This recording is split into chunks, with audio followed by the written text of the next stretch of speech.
Yep. So we have to transfer this ring gear onto the other flywheel. This is a technique that's long been, well, almost long been lost. It's probably, I don't want to not feel that old, but it's not something they normally do. They'll just replace the flywheel, but due to the age, due to the availability, we have to transfer this ring gear onto the flywheel that we want to use. Now, if you look at this ring gear here, that's damaged. That's severely damaged. This is virtually, besides the coating of rust that's on it, it's virtually mint. All right, so we've got the 1950 Chevy over here. This is a customer's truck that we're doing an engine swap on, and we got a used motor for it. The used motor has a different clutch, different transmission, different flywheel, and it's a heavy-duty setup. And we can't use the original flywheel on this engine with the current setup because it's no good. So we're gonna convert it to heavy duty. So the engine that's going in is going to maintain the heavy duty setup, maintain the heavy duty clutch. But the problem with the original flywheel that came on the motor that we purchased is that the ring gear. Well, this is actually the this is actually the one that we want. This is the flywheel that we want to use. The ring gear that we want to use. Excuse me. Yeah. So we have to transfer this ring gear onto the other flywheel. See, this is a technique that's long been, well, almost long been lost. It's probably, I don't want to not feel that old, but it's not something they normally do. They'll just replace the flywheel, but due to the age and due to the availability, we have to transfer this ring gear onto the flywheel that we want to use. So this is the original flywheel, original ring gear that came on the truck, and we have to transfer this ring gear onto the flywheel that came with the motor that we got. Because the one that's on the motor that we got is chewed up, and the starter won't engage. Same number of teeth, same diameter, same everything, other than this is all different, right? So, but the mounting is the same. The hole on the other flywheel that we want to use is actually bigger because the crankshaft centering flange, along with the dowels are the same. It's just this center hole that's bigger, so we can't use this at all. We can't, and that's the main reason why we can't use the original clutch, because of the hole. So it's kind of a good thing because we're actually converting it over to a heavy-duty setup. So as I mentioned previously, the swap over that we're doing on this ring gear, it's due to this damage that we have here.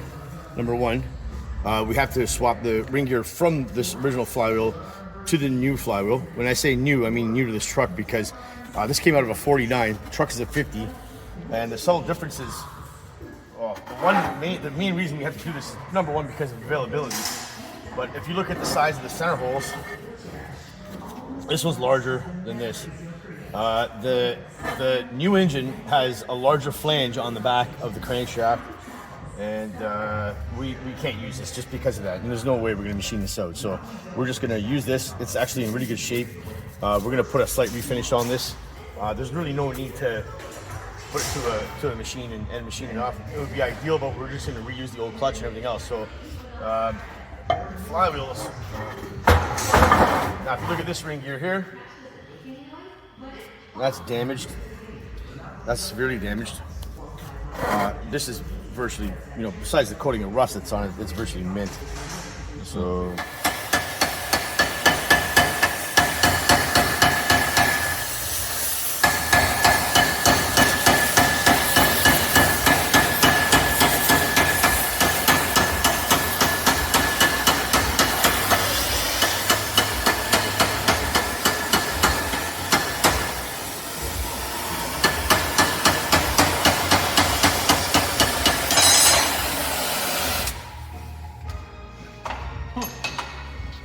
That's the one we want to save, so we have to take it easy on that, okay? Awesome.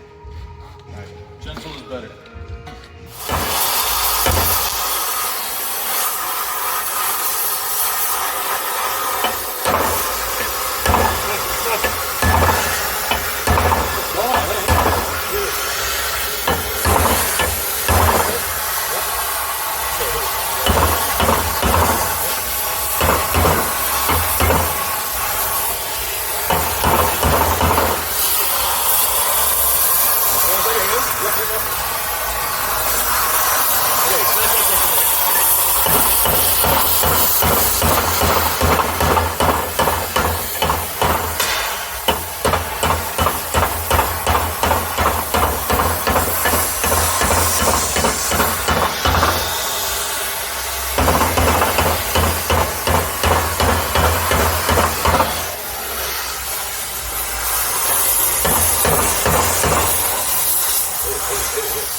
doing, but I know how it's supposed to be done. I hope you got that on camera, buddy. That's nice.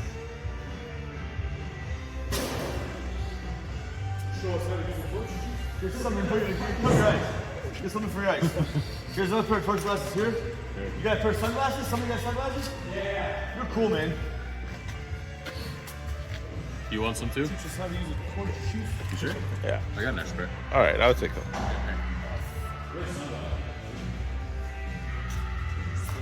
Picture all of us men in black.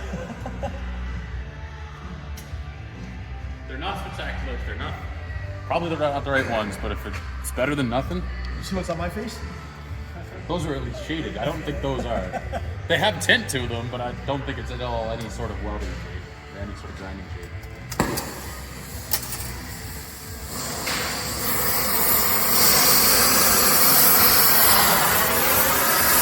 So the chamfer goes on the flange.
Water. You need that Feet. that hot, eh? Feet. That's it. Awesome. It's the fastest part of the job, really, in the end. But it's, as you can see, the heating technique was pretty important, so. Right. What do you think, Connor? Like this is, I don't even have words to describe it. That's, mine's blown right now. Back in my day, which just seems like yesterday, to be honest, is in the 90s is basically when they stopped teaching this, but I was in school when they were still teaching it, this ring gear swap technique. Right.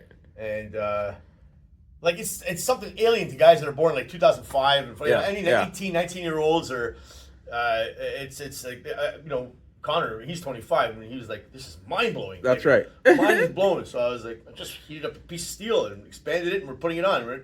But in the end, it's not something that's commonplace these days. So, but in this case, it's almost a necessity because for time's sake and for availability's sake, really. So.